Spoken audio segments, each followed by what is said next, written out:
I think probably it was on one hand for historic reasons, but also for personal reasons that I wanted to look more detailed into this whole criticism about multimedia works. And like on one side you have a part of an audience that is very attracted by having multisensory artworks, and then you have this a little bit old-fashioned criticism that as soon as you see something, it's distracting from the music, and that if you want to experience music properly, any other input is just a kind of a compromise.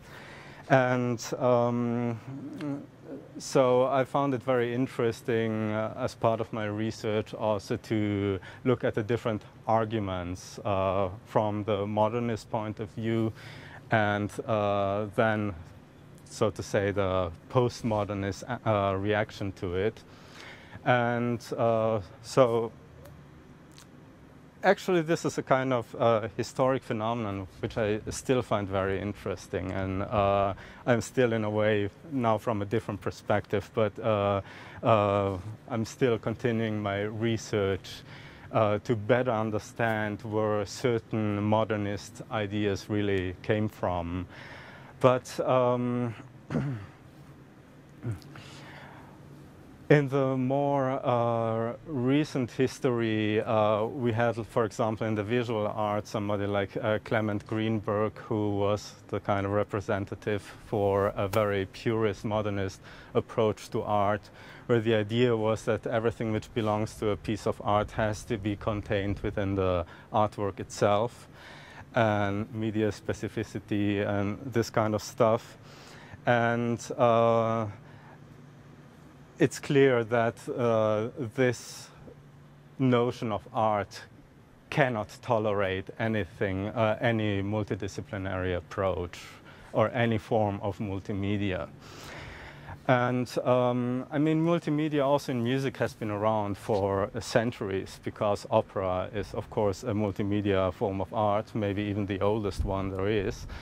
But I still think that there is a certain divide in the music scene, that this kind of modernist belief still prevails, that if you really want to do proper music, it has to be just music and stand by itself, which doesn't have to be wrong by definition, but I also don't think that I think that, generally speaking, I don't think that visual information really distracts us from properly listening to things. So I think that I certainly believe that it would be completely wrong to create a visual design to every piece of music.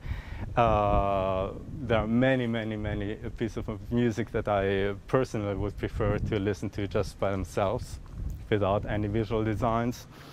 But I also do believe that it's wrong to think that any form of art which combines different media has to make any sort of compromise in the individual medium.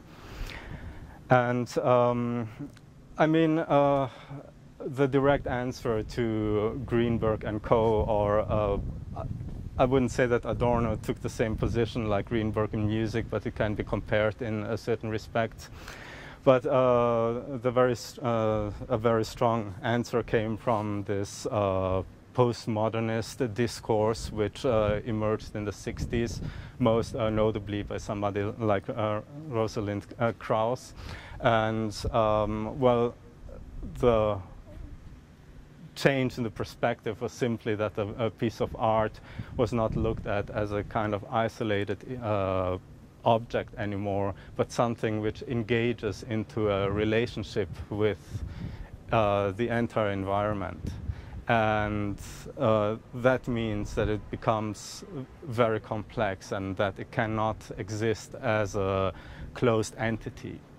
And in a way, this is a way to think about music or art, which I find very appealing. And I think also in my other work, I mean, I've been doing many pieces for a combined sound and light, but I'm also still creating works which only consist of sound. And I think that this idea that a sound is not something which really stands by itself, but always something which engages into a complex relationship with the listener and its environment. I think this is something which is very important in everything what I'm doing.